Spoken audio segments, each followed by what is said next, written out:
warahmatullahi wabarakatuh.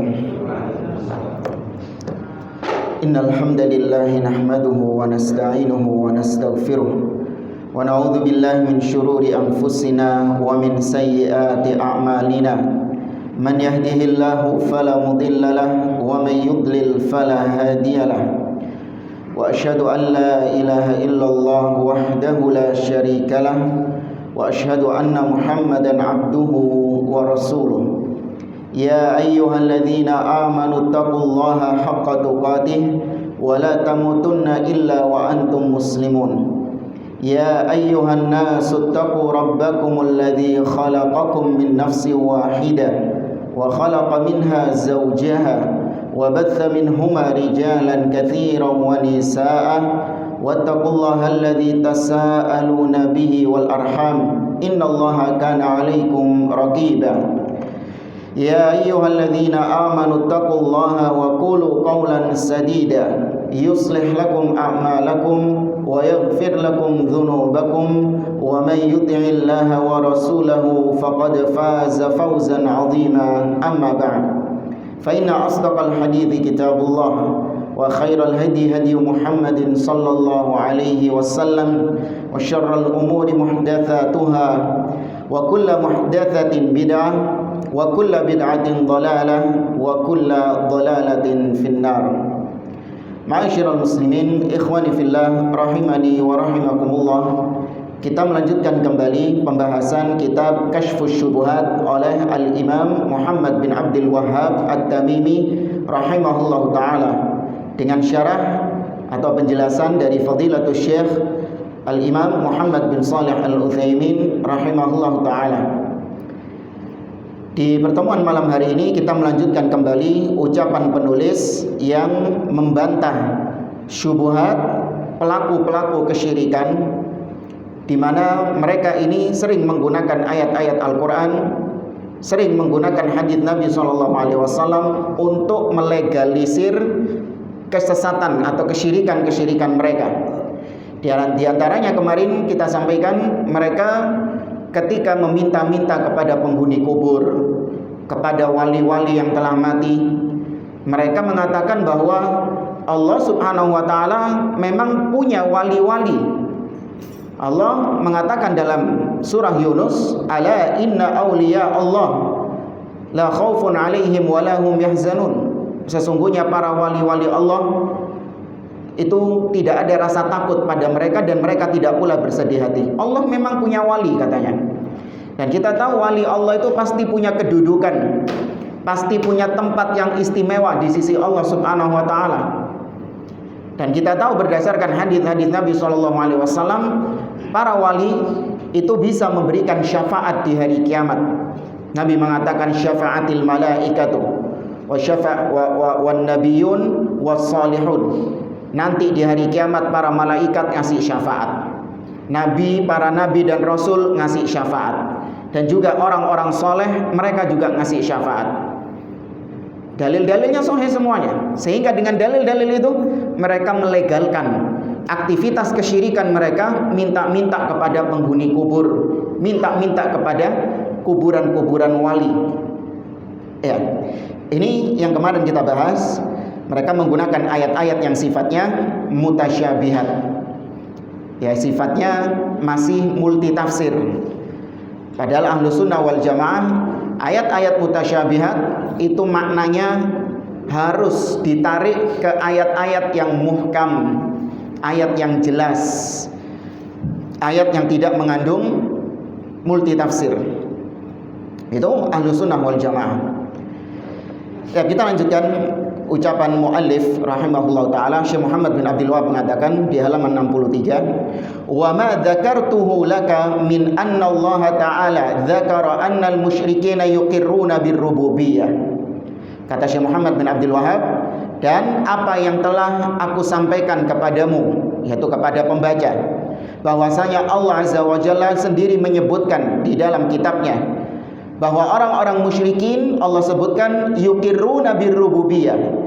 Mereka kaum musyrikin Quraisy, mereka juga mengakui Allah sebagai Rabb, Allah sebagai Tuhan, sebagai pencipta. wa anna kufrahum bita'alluqihim 'alal malaikati wal anbiya'i wal awliya.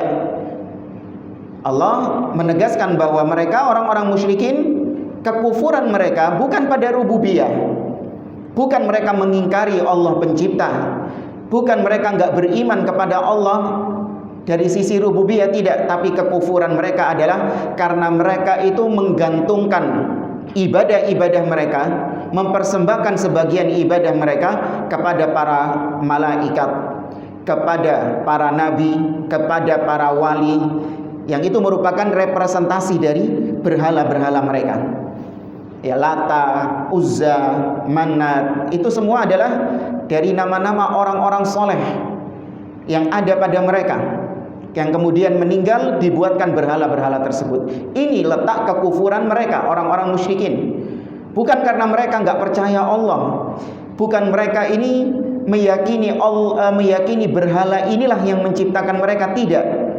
Tapi mereka mempersembahkan sebagian ibadahnya kepada para wali-wali. Ma'a qaulihim, mereka juga mengatakan dalam surah Yunus, Allah berfirman, haula'i syufa'auna indallah. Para wali-wali ini merekalah pemberi syafaat kami di sisi Allah Subhanahu wa taala. Padahal mereka meyakini Allah pencipta, tapi mereka mengatakan bahwa para wali-wali inilah yang memberikan syafaat kami di sisi Allah. Hadza amrun muhkam bayyinun la yaqdiru ahadun ay yughayyira ma'nahu. Kalau Anda melihat ayat-ayat yang menjelaskan bahwa kaum musyrikin, mereka meskipun percaya sama Allah, meyakini Allah sebagai Tuhannya, ini ayat-ayat yang modelnya muhkam, jelas, tidak mengandung kemungkinan-kemungkinan yang lain. Memang sebenarnya orang musyrikin ini benar-benar mereka meyakini Allah sebagai pencipta. Dan kesyirikan mereka, kekufuran mereka itu pada letak yang lain, yaitu di tauhid uluhiyahnya. Ayat-ayat yang modelnya seperti ini itu masuk ayat yang muhkam, ayat yang jelas. Kita baca penjelasan lebih dalam lagi dari Syekh Muhammad bin Shalih Al-Utsaimin. Kata beliau, dzakarul muallif rahimahullah, kaifa naruddul mutasyabiha ilal muhkam. Di sini penulis rahimahullah menjelaskan bagaimana kita membantah orang-orang yang sukanya pakai ayat-ayat mutasyabihat. Bagaimana kita bantah mereka dengan mengembalikan yang mutasyabihat itu kepada yang muhkam. Anal musyrikina kanu yuqirruna bi tauhidir rububiyah. Dahulu kaum musyrikin mereka mengakui tauhid rububiyah. Wa yu'minuna bidzalika imanan la syakka fihi 'indahum. Dan mereka mengimani tauhid rububiyah ini dengan keimanan la syakka, tidak ada keraguan-raguan. Tidak ada keraguan-raguan. Abu Jahal JS ini enggak ragu sama sekali. Tegas kalau ditanya, siapa penciptamu? Allah Subhanahu wa taala. Siapa yang ngasih kau rizki? Tegas Abu Jahal mengatakan Allah Subhanahu wa taala. Siapa yang menghidupkanmu dan mematikanmu? Tegas Abu Jahal dan kawan-kawan mengatakan Allah Subhanahu wa taala. Imanan la syakka fihi. Tidak ada keraguan-raguan.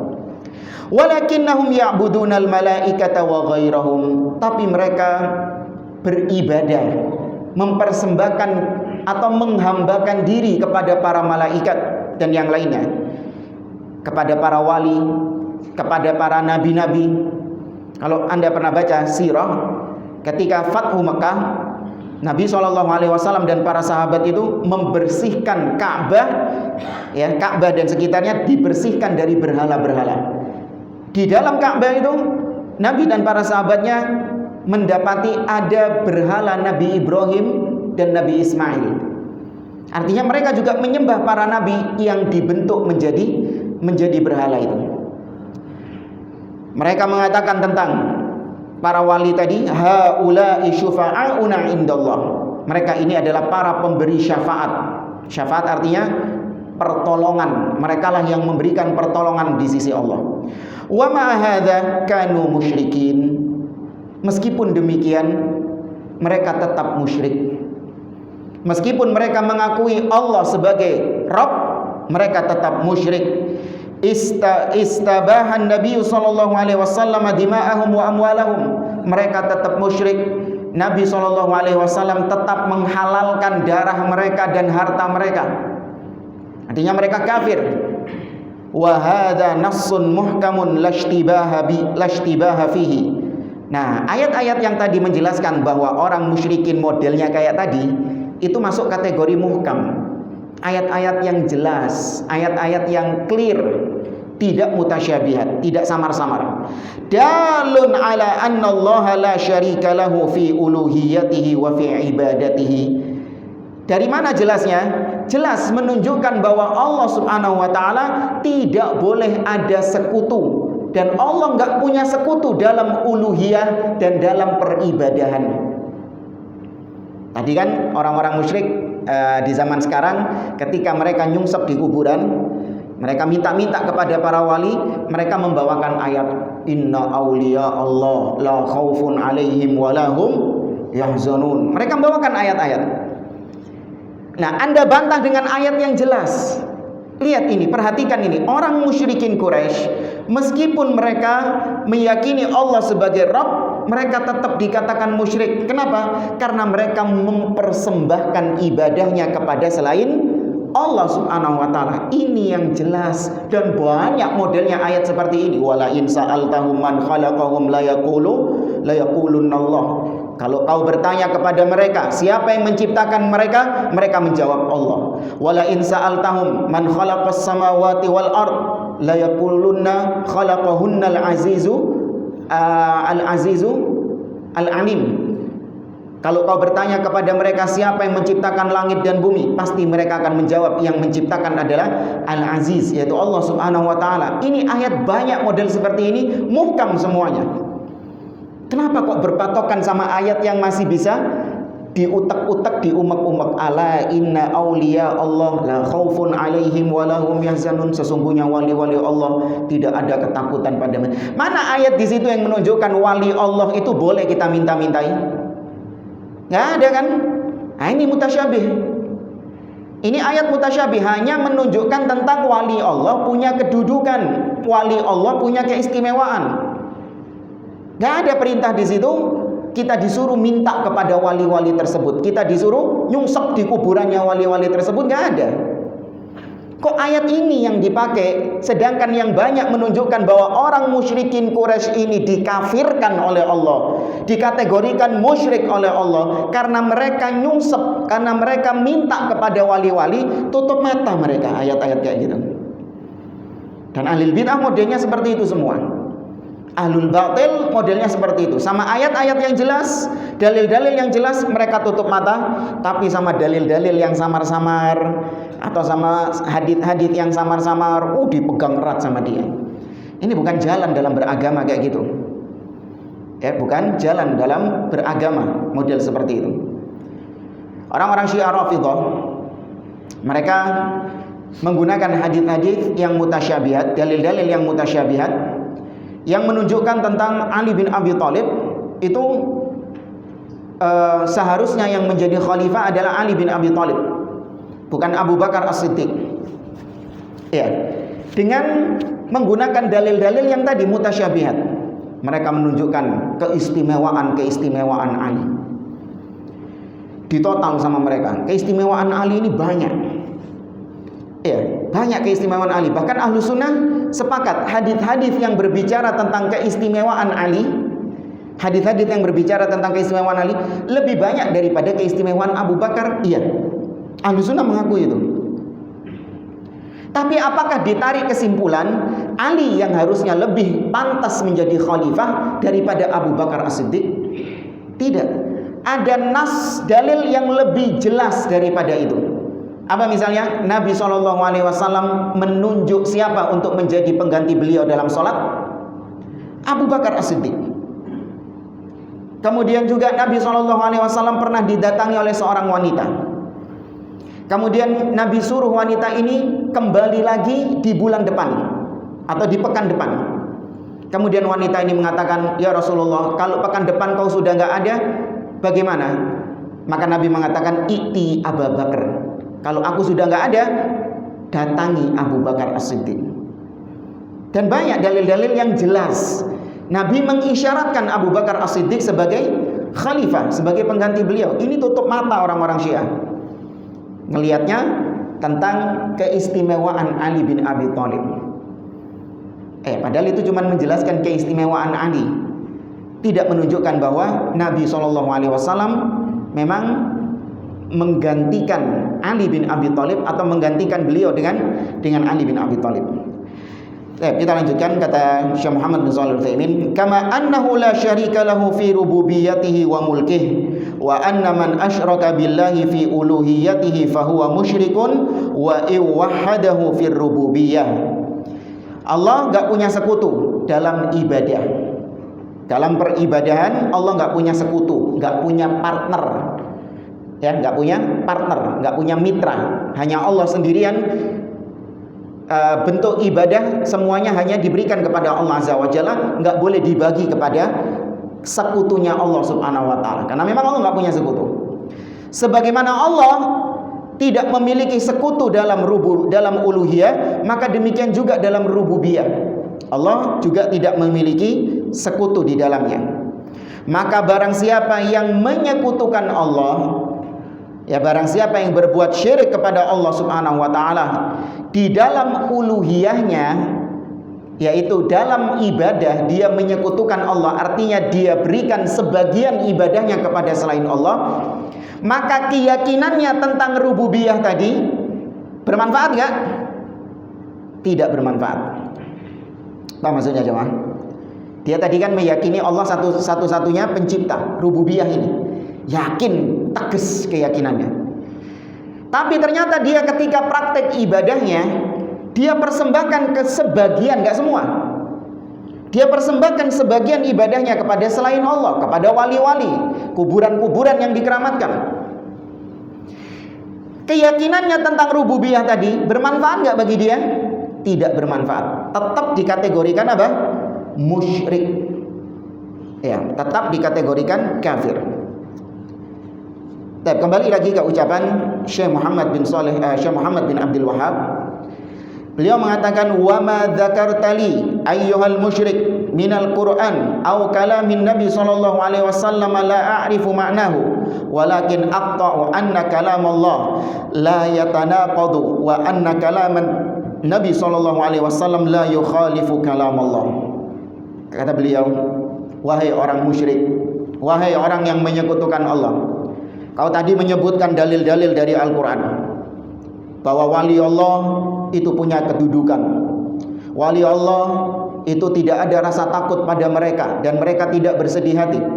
Kalian juga menyebutkan dari hadis Nabi bahwa wali-wali Allah itu memberikan syafaat. Maka kalau wali Allah memberikan syafaat, maka kita minta syafaat kepada mereka.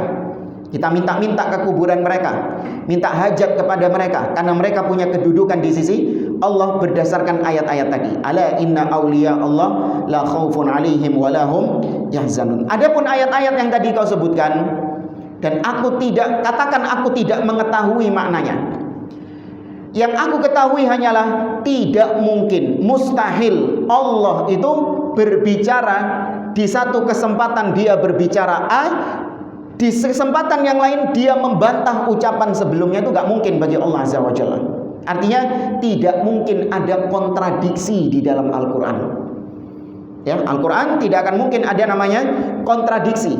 Ayat yang satu dibantah dengan ayat yang lain.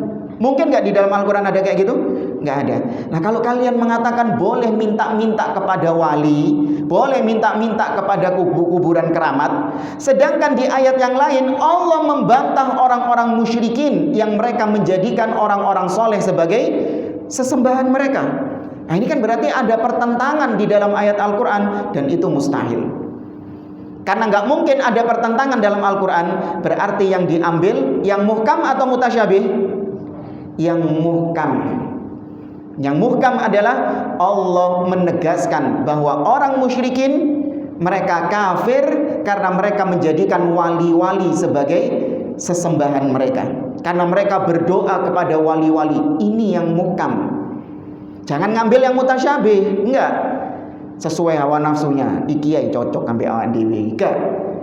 Tapi yang diambil adalah yang muhkam. jelas dan banyak ayatnya Allah menegaskan bahwa kaum musyrikin itu mereka menjadikan wali-wali atau menjadikan orang-orang soleh mereka sebagai sesembahan selain Allah Subhanahu wa taala.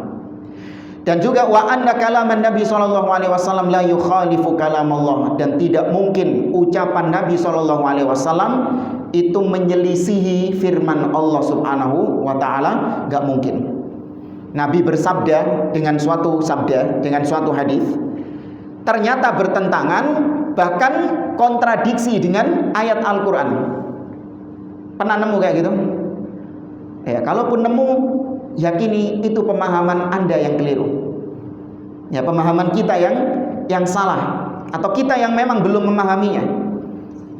Dasarnya sudah harus ditekankan kepada kita, gak mungkin Allah atau Nabi, hadis Nabi SAW yang sahih ya, yang sahih. Kita nggak bicara yang dhaif atau yang maudhu, yang palsu.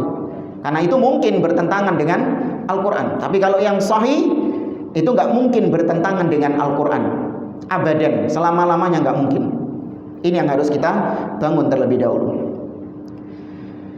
Kita baca penjelasan dari Syekh Muhammad bin Shalih Al-Utsaimin. Kata beliau,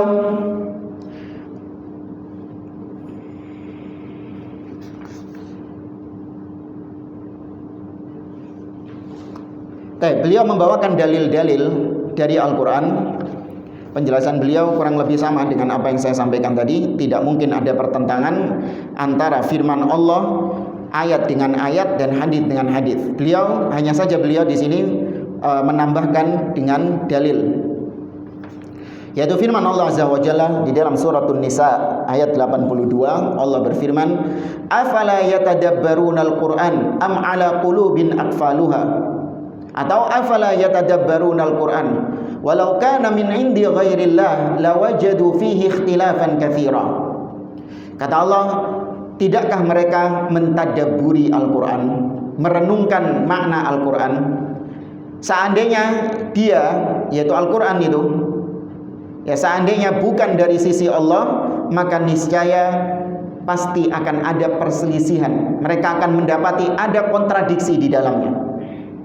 Kalau berarti pemahaman kebalikannya, kalau di ayat ini mengatakan kalau bukan dari Allah, berarti ada pertentangan, perselisihan. Berarti pemahaman kebalikannya, kalau dari Allah maka tidak ada perselisihan atau pertentangan. Ya. Kemudian Allah berfirman juga dalam surah An-Nahl ayat 89, kata Allah Azza wa Jalla, "Wa nazzalna 'alaikal kitaba tibyanan likulli syai'." Dan kami turunkan kepadamu wahai Muhammad Al-Quran, tibyanan likulli syai', yang menjelaskan sebagai penjelas atas segala sesuatu. Ini sebagaimana yang kita sampaikan kemarin, semuanya ada di dalam Al-Quran. Apapun itu, perkara-perkara apapun pasti ada di dalam Al-Quranul Karim. Masih ingat ya kisah tentang seorang kafir sama seorang alim lagi makan, kemudian dipanggil kokinya? Hah? Masa lupa? Ada seorang ulama, ya, didatangi sama orang kafir di restoran itulah. Ya. Itu maksud daripada firman Allah, tibyanan likulli syai', penjelas dari segala sesuatu. Hanya saja ada yang penjelasannya itu rinci, memang dijelaskan to the point sama Allah. Ada penjelasannya itu yang mengisyaratkan kepada hal yang lain. Seperti Allah mengatakan, fas'alu ahla dzikri in kuntum la ta'lamun. Apabila kau tidak mengetahui, tanyakan kepada orang yang berilmu. Tanyakan kepada orang yang mengetahui. Ini Allah mengisyaratkan penjelasannya itu kepada yang lain. Kata Syekh Muhammad bin Shalih Al-Utsaimin, wa kalamur Rasul sallallahu alaihi wasallam la yukhalifu kalam Allah. Demikian juga dengan sabda Nabi sallallahu alaihi wasallam tidak mungkin bertentangan dengan kalamullah. Wa kadzalika kalamullah la yunaqidu ba'dahu ba'dan. Dan demikian juga kalamullah, firman Allah, tidak mungkin saling membantah. Sebagian ayat membantah sebagian ayat yang lain. Wa qad akhbara subhanahu wa ta'ala annahu la syarika lahu. Dan Allah sudah menginformasikan di dalam Al-Quran bahwa dia itu tidak punya sekutu. Ya, dia nggak memiliki partner, nggak punya mitra. Allah misalnya mengatakan, kata Allah Subhanahu wa taala, "Qul inna sholati wa nusuki wa mahyaya wa mamati lillahi rabbil alamin la syarika lahu wa bidzalika umirtu wa ana awwalul muslimin." Allah mengatakan la syarikalah, tidak ada sekutu bagi Allah Subhanahu wa taala. Ini muhkam atau mutasyabih? Muhkam, la syarikalah, jelas Allah Azza wa Jalla tidak memiliki sekutu. Nah, ini orang-orang yang nyungsep di kuburan ini cari-cari eker-eker yang mutasyabih. Apa? Ala inna awliya Allah la khaufun alaihim wa lahum yahzanun. Wali-wali Allah itu punya kedudukan. Loh, muhkamnya jelas. Allah nggak punya sekutu, kok Anda menjadikan wali sebagai sekutunya Allah? Dengan alasan dengan alasan wali ini punya kedudukan. Ya, yang diambil yang muhkam, bukan yang mutasyabih.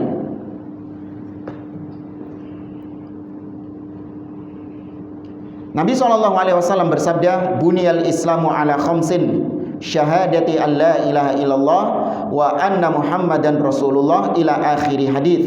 Wa hadza kulluhu yu'ayyidu ba'dahu ba'dha."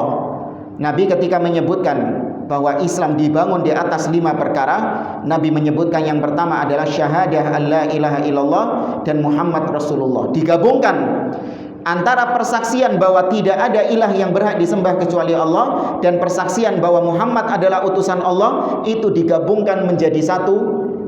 Ya, digabungkan menjadi satu, menunjukkan bahwa antara Allah dan Rasulnya tidak ada pertentangan, ya, tidak ada kontradiksi di dalamnya. Wa yadullu ala anna Allah laisa lahu syarikun fil uluhiyah kama annahu laisa lahu syarikun fil rububiyah. Dan kalimat syahadat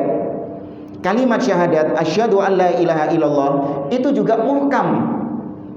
Apa muhkamnya? Menegaskan bahwa Allah tidak memiliki sekutu. La ilaha, tidak ada yang berhak disembah illallah kecuali Allah Subhanahu wa taala. Menunjukkan Allah nggak punya sekutu. Nah, orang-orang sekarang menjadikan wali-wali sebagai sekutunya Allah Subhanahu wa taala. Ini kekeliruan sebagian kaum musyrikin yang suka menggunakan dalil-dalil Al-Quran untuk melegalkan kesyirikan mereka. Kita lanjutkan ucapan Syekh Muhammad bin Saleh atau Syekh Muhammad bin Abdul Wahhab di halaman 64. Beliau mengatakan, wa hadza jawabun jayyidun sadidun walakin la yafhamuhu illa ma waffaqahu Allah fala tastahin bihi. Kata beliau, inilah jawaban yang bagus. Inilah jawaban yang sangat kompleks, sangat cukup untuk membantah mereka. Akan tetapi mereka tidak memahaminya. Ya, mereka tidak memahami. Tidaklah mereka memahami kecuali siapa saja yang diberikan taufik oleh Allah Subhanahu wa taala. Artinya, ya sudah, kita ini ketika menjelaskan, membantah syubhat mereka, menyadarkan orang-orang saudara-saudara kita agar kembali kepada jalan tauhid, meninggalkan bentuk kesyirikan kepada Allah Subhanahu wa taala. Paham enggak paham, itu taufik dari siapa? Allah Subhanahu wa taala. Dia sadar ataupun tidak, itu taufik dari Allah Azza wa Jalla. Wa ma 'alaina illa al-balagh. Tugas kita hanya menyampaikan saja. Tidak ada memaksa. Antum punya tetangga misalnya, senengannya dia tuh ngalap berkah di kuburan. Senengannya dia ngalap berkah di kuburan. Dengar ada kuburannya orang soleh, budal dia. Pingin dapat berkah di sana. Dengar ada kuburannya orang soleh, budal dia, nyungsep di sana. Anda melihat kesian, Anda dakwahkan, Anda ajak dia untuk kembali kepada tauhid dengan ayat-ayat, dengan hadis Nabi, ya, atau dengan logika saja. Dulu ini wali, ketika meninggal dia nggak bisa berangkat ke kuburan sendiri, diantar sama orang. Ketika dia meninggal, dia nggak bisa mandi sendiri, dimandikan sama orang lain. Dia nggak punya daya, nggak punya upaya. Ketika dimandikan, dibolak-balikan sama yang mandikan, menengahi dia. Diam saja dia. Lah kok sekarang ketika dalam kondisi seperti itu, sudah dikubur, kemudian kau datang minta-minta pertolongan kepada dia, kau minta-minta hajat kepada dia, kau ngalap-ngalap berkah di sisi kuburannya dia, sewali apapun dia, gak pantas seperti itu. Sudah antum nasihati, ternyata tetap budal dalam kuburan itu. Antum kecewa enggak? Kecewa pasti kan? Iya. Tapi apakah maknanya antum tidak mendapatkan apa-apa dari Allah? Pahala dakwah sudah didapatkan ketika Anda mendakwahkannya, Anda mengajaknya. Itu sudah tercatat pahala dakwah bagi Anda. Gak perlu nunggu orang ini sadar, orang ini baru mentaati Anda, menerima nasihat Anda, orang ini berubah, baru antum dapat pahala. Enggak gitu konsepnya. Berubah enggak berubah, sadar enggak sadar, tobat enggak tobat, antum sudah menyampaikan, sudah dapat pahala belum? Sudah. Ya, kita dituntut proses, bukan dituntut hasil. Sudah hasil di sisi Allah Subhanahu wa taala. Enggak boleh dipaksa. Ini tetangga sukanya ke kuburan, bani dikempesi, cek ini gak budal dalam kuburan, ya. Atau misalnya ditabrak, ya, tabrak sepeda motornya dihancur, no, cek gak kuburan, nggak bisa. Anda nggak punya wewenang di situ, kecuali kalau anaknya sampean, ya, anaknya sampean boleh, nggak apa-apa. Kontaknya diambil, nggak boleh. Anda punya wewenang di situ. Tapi kalau orang lain ya sudah, Anda nasihati dengan lisan. Tapi kita baca penjelasan dari Syekh Muhammad bin Shalih Al-Utsaimin. Tadi Syekh Muhammad bin Abdul Wahhab mengatakan wa hadza jawabun jayyidun sadidun. Ini adalah jawaban yang jayyid, yang bagus. Yakni qaulal insani li khasmihi inna kalam Allah taala la yatanaqadu wa inna kalaman Nabi sallallahu alaihi wasallam la yukhalifu kalam Allah. Maksudnya bantahan yang bagus. Mana bantahan yang bagus? Tadi semua syubhat apapun itu, bantah dengan hal ini, yaitu gak mungkin ada pertentangan mas di dalam ayat Al-Quran itu. Kalau Anda berpendapat seperti itu, berarti Anda juga otomatis meyakini ada pertentangan di dalam Al-Quran, ada perselisihan di dalam Al-Quran. Masa Allah di satu ayat melarang syirik, terus sampean mengatakan boleh ngalap-ngalap berkah ke kuburan? Ini kan berarti Anda juga meyakini ada pertentangan di dalam Al-Quran. Atau sabda Nabi SAW, wa inna kalaman Nabi la yukhalifu kalam Allah. Atau ucapan Nabi bertentangan dengan firman Allah Subhanahu wa taala. Itu juga nggak mungkin. Bantah dari sisi ini. Ya, ini bantahan yang majleb, bantahan yang jelas kepada mereka. Contoh misalnya, mereka juga mengada-ngadakan sesuatu yang baru dari agama ini, ya, bid'ah-bid'ah yang mereka kerjakan. Tanyakan kepada mereka, apakah berarti Nabi SAW ini mengucapkan ucapan yang bertentangan dengan ucapan beliau sendiri? Nabi di satu sisi sering, bahkan tiap khutbah Nabi mengatakan wa kullu bid'atin dhalalah, semua bid'ah itu adalah sesat. Ya, tapi ternyata di kesempatan yang lain kalian meyakini bahwa enggak semua bid'ah itu sesat. Misalnya mereka membawakan hadis Nabi SAW, man sanna fil islami sunnatan hasanah falahu ajruha wa ajru man amila biha min ghairi an yanqusa min ujurihim syai'. Barang siapa yang sanna, barang siapa yang kata mereka mencontohkan sunnatan hasanah, contoh yang baik di dalam Islam. Barang siapa yang memberikan contoh yang baik di dalam Islam, maka baginya pahalanya dan pahala orang-orang yang mengikutinya tanpa mengurangi pahala mereka sedikit pun. Kita perhatikan dua hadis ini ya. Nabi mengatakan kullu bid'atin dhalalah, semua bid'ah itu sesat. Hadis yang tadi yang dibawa sama ahlul bidah, yaitu barang siapa yang ngasih contoh yang baik di dalam Islam, maka dia dapat pahala dan pahala orang yang. Perhatikan dua hadis ini. Kalau Anda meyakini ada bid'ah hasanah, ada bid'ah yang baik, berarti yang pertama ini bertentangan enggak? Kullu bid'atin dhalalah ini berarti bertentangan enggak dengan ini? Bertentangan. Dan itu dua-duanya sahih diucapkan oleh Nabi SAW. Masuk akal nggak Nabi ini mengucapkan sesuatu yang bertentangan dengan ucapan beliau yang lain? Mencela-mencela gitu. Mungkin nggak Nabi SAW berucap mencela-mencela? Kemarin ngomong jadi ini kullu bid'atin dhalalah. Nah kok saiki enggak ada namanya bid'ah? Mungkin nggak? Kita mungkin iya. Manusia di zaman sekarang iya mungkin. Mencela-mencela omongannya mungkin.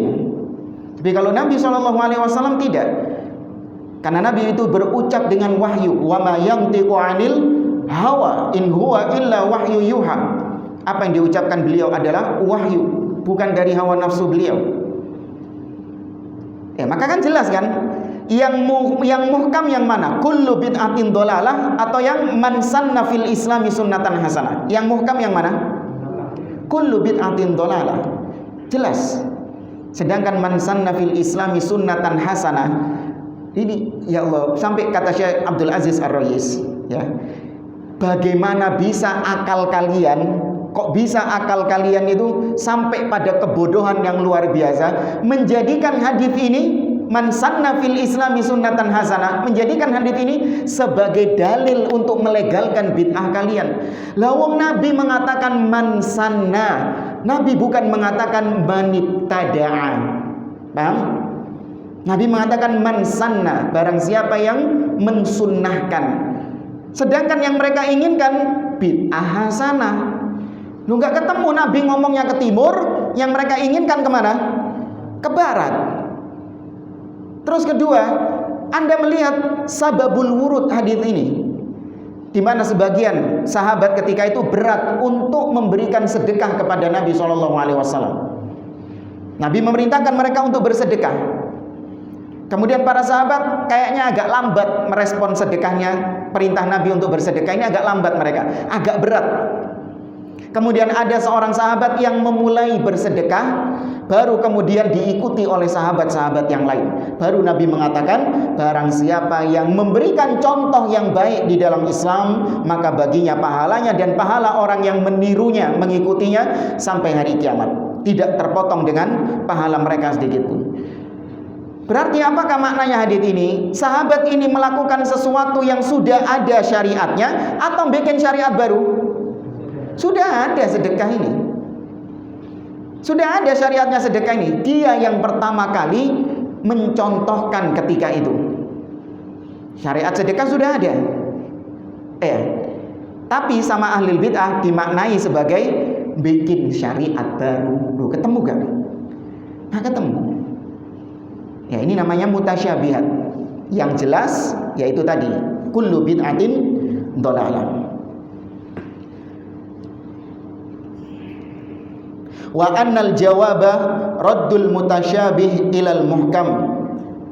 Ya, dengan jawaban ini, yaitu setiap kali ada syubhat, Anda kembalikan kepada yang muhkam. Kalau tahu yang muhkamnya apa, kalau nggak tahu ya sudah, nggak usah cari-cari syubhat. Ya, kalau tahu apa ayat muhkamnya, apa dalil muhkamnya, kembalikan. Ya, kembalikan kepada yang clear, yang jelas. Fahada ajaba bi jawabin sadidin ay sadin li mahallihi. Inilah jawaban yang sadid, yaitu menutup pintu-pintu kesesatan mereka. La yumkin li ahadin ay yunaqidahu. Gak mungkin lagi orang tersebut bisa untuk membantah lagi, sudah mingkem kena jawaban ini. Iya, mingkem. Tadi misalnya Anda coba suruh mikir orang yang mengatakan ada bid'ah hasanah dengan dalil Nabi mengatakan man sanna fil islami ya wis. Ini wis. Berarti Nabi itu kontradiksi dong. Ya, berarti Nabi itu kontradiksi antara jawaban antara hadis A dengan hadis B, itu kontradiksi. Sedangkan dua-duanya keluar dari lisan yang sama, yaitu lisannya Nabi SAW. Apakah kau juga meyakini Nabi kontradiksi? Mingkem, gak berani dia mengatakan iya Nabi kontradiksi, mencela-menceli, gak mungkin. Ya. Tapi ini kata beliau tidak ada yang bisa membantahnya. Au yarudda alaihi ma yanquduhu, atau bantah balik sama dia, li'annahu kalamun muhkamun mabniyun 'ala dalilain. Karena Anda ketika menjawab dengan jawaban tadi itu dibangun di atas dua dalil, as-sam'i wal aqli, yaitu dibangun di atas dalil Al-Quran dan Sunnah, dan juga dibangun di atas dalil logika. Ya, Anda bantah dengan yang muhkam jelas tadi. Taib, kita punya hadis Nabi yang jelas, kullu bid'atin dhalalah. Ini sam'i, dalil yang sifatnya sam'i. Anda bawakan, kita punya dalil yang jelas, kullu bid'atin dhalalah. Kemudian juga dengan logika, Anda katakan kepada dia, apakah mungkin Nabi itu mengucapkan ucapan yang bertentangan antara satu hadis dengan hadis yang lain? Ini kan ngajak mikir. Ya, diajak mikir dia, nggak mungkin bertentangan. Wa makana kadzalika fa innahu jawabun la yumkinu li ayyi mubtilin ayyanqudahu. Maka kalau jawabannya model kayak tadi, ahlul batil manapun sudah ngecipret, diem, nggak bisa bantah sama sekali, mingkem misalnya. Ya, kecuali yang memang tadi nggak mau kalah, nggak mau mengakui kesesatannya. Biasanya kalau sudah kepepet, ya sudah, yang ada caci makian. Nggak bisa, pokoknya Wahabi ini sesat, dasar Wahabi, gitu biasanya. Nah, sudah kepepet, ya keisinan, nggak bisa bantah hujah-hujah, yang keluar adalah caci makian, atau yang keluar adalah itu tadi. Kalau gitu nanti kita buktikan di hadapan Allah. Ya usah debat, paham ya? Kalau ujung-ujungnya apa? Nanti kita buktikan dia. Kalau ente sudah bisa membuktikannya di hadapan Allah, apa bermanfaat terus? Oh iya, tibakno bener. Ya tambah balik maneh nang dunia nek ngono. Gitu. Nggak bisa. Apa manfaatnya di dunia ini kita? Di dunia ini tempat kita beramal. Kalau kau batil, ya kembali kepada hak. Jelas sudah dibawakan dalil-dalilnya secara Al-Quran dan Sunnah, juga secara akal, secara logika sudah dibawakan kepadamu. Sik ngeyel, nanti kita buktikan di hadapan Allah. Duh, ya apa sih? Ya. Tapi lanjut lagi kata Syekh Muhammad bin Shalih Al-Utsaimin. Tadi Syekh Muhammad bin Abdul Wahab mengatakan jawaban ini tidak akan bisa dipahami oleh mereka kecuali apabila diberi taufik oleh Allah Subhanahu wa taala. Kata Syekh Muhammad bin Shalih Al-Utsaimin, "Anna hadzal jawab la yafhamuhu illa ma waffaqahu Allah fakashafa anhu fitnatasy syubuhat wa fitnatasy syahawat." Jawaban atas syubhat tadi, atau jawaban yang tadi kita sebutkan, tidak akan bisa dipahami oleh mereka kecuali dengan taufik dari Allah Subhanahu wa taala. Maka dengan taufik dari Allah itu tersingkap syubhat-syubhat yang selama ini bercokol di dalam dirinya, dan juga syahwat yang selama ini memenuhi dirinya, sampai-sampai dia nggak bisa melihat hak sebagai hak. Yang selama ini gara-gara syahwat dia melihat batil, tidak bisa dia melihatnya sebagai batil, tapi dia melihatnya sebagai al-haq. Itu syahwat itu juga pengaruh ya. Jadi bukan cuma syubhat saja. Ya, syahwat itu juga bisa menjadikan seseorang itu tersesat. Orang itu bisa paten di atas kebatilannya itu juga karena dorongan-dorongan syahwat. Kenapa orang-orang Rafidhah, orang-orang Syiah misalnya, mereka kok getol mempertahankan agama Syiahnya? Bukan cuma gara-gara syubhat, tapi juga gara-gara syahwat juga. Iya, eman mau meninggalkan mut'ah ini, iya kan? Enak mut'ah ini, kan gitu. Eman mau ditinggalkan. Ada dorongan syahwat sehingga menyebabkan dia paten di atas kesesatannya itu. Ini contoh saja, nggak cuma Syiah saja, banyak ya. Ahlul batil mereka semua terkadang paten kekeh di atas kesesatannya karena ada dorongan-dorongan syahwat. Seperti kalau misalnya sudah dibantah bahwa bid'ah ini semuanya menyimpang, semuanya sesat, tidak ada namanya bid'ah hasanah. Dorongan syahwatnya dia, waduh ini proyek-proyek kita bisa gulung tikar nih. Kalau kita mengakui bid'ah itu semuanya sesat, nah ini proyek-proyek kita gulung tikar semua ini nanti ini. Pendapatan kita berkurang ini nanti ini. Ini apa? Syubhat atau syahwat? Syahwat ini. Makanya dibela mati-matian kesesatannya. Nah, thumma istadalla lidzalika biqoulihi ta'ala wa ma yulaqaha illa alladziina sabaru ay ma yuwaffaqu lid-daf'i billati hiya ahsan. Syekh Muhammad bin Abdul Wahab berdalil dengan firman Allah dalam surah Fussilat ayat 35, wa ma yulaqaha illa alladziina sabaru wa ma yulaqaha illa dzu hadzin 'adzim. Ya, dan tidaklah yang bisa bertahan di atas, artinya bisa menolak syubhat-syubhat tersebut, bisa tetap bertahan di tengah badai fitnah itu, kecuali memang orang-orang yang bersabar. Ya, illal ladzina sabaru, kecuali orang yang bersabar dengan ujian iman, ya, dengan ujian kehidupan dunia ini. Dia bersabar meskipun tidak enak, dia tetap berpegang dengan agamanya, tidak ikut arus, tidak ikut kebanyakan orang, tapi dia tetap bersabar meskipun resikonya dikucilkan, resikonya dibully, ya, resikonya dihina, dicaci maki, nggak urusan. Yang penting dia tetap bersabar di atasnya. Dan tidaklah yang diberi taufik oleh Allah Subhanahu wa taala kecuali mereka yang bersabar. Tapi ya, itu tadi jawaban secara mujmal. Ya, ini jawaban secara mujmal, secara global. Syubhat apapun, ya, dalil apapun yang dikemukakan oleh ahli batil, antum jawabnya pakai ini langsung. Oh, kalau gitu di Quran ada kontradiksi dong. Oh, kalau gitu di hadis ada kontradiksi dong. Ya, ini mujmal ya, global. Setiap syubhat antum kasih jawaban seperti ini. Gak ada kontradiksi di dalam Al-Quran, tidak ada kontradiksi di dalam hadis Nabi SAW. InsyaAllah pada pertemuan yang akan datang kita masuk jawaban secara mufassal, secara terperinci. Tapi anak kira ini yang bisa saya sampaikan, kurang lebihnya mohon maaf. Wallahu ta'ala a'lam. Subhanakallahumma wa bihamdik, asyhadu an la ilaha illa anta, astaghfiruka wa atubu ilaik. Wa akhiru da'wana anil hamdulillahi rabbil alamin. Wassalamu alaikum warahmatullahi wabarakatuh.